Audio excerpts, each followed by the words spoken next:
വളരെ എളുപ്പത്തിലും എന്നാൽ നല്ല ടേസ്റ്റിലും ഉണ്ടാക്കാൻ പറ്റുന്ന ഒരു കുക്കർ ചിക്കൻ റെസിപ്പി കണ്ടാലോ?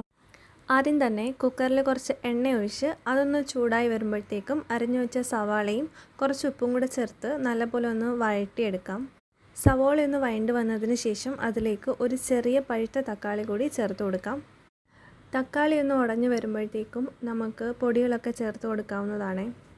ഇനി ഇതിലേക്ക് മുളക് പൊടി, മല്ലിപ്പൊടി, മഞ്ഞൾപ്പൊടി, ചിക്കൻ മസാല കൂടി ചേർത്ത് കൊടുത്തിട്ടുണ്ട്.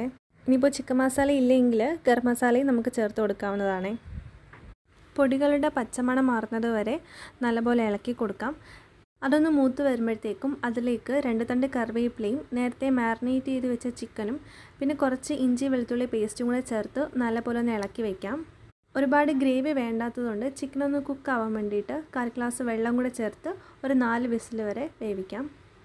കുക്കറിൽ ആവിയൊക്കെ പോയിട്ടാണ് കേട്ടോ ഞാൻ തുറന്ന് നോക്കുന്നത്.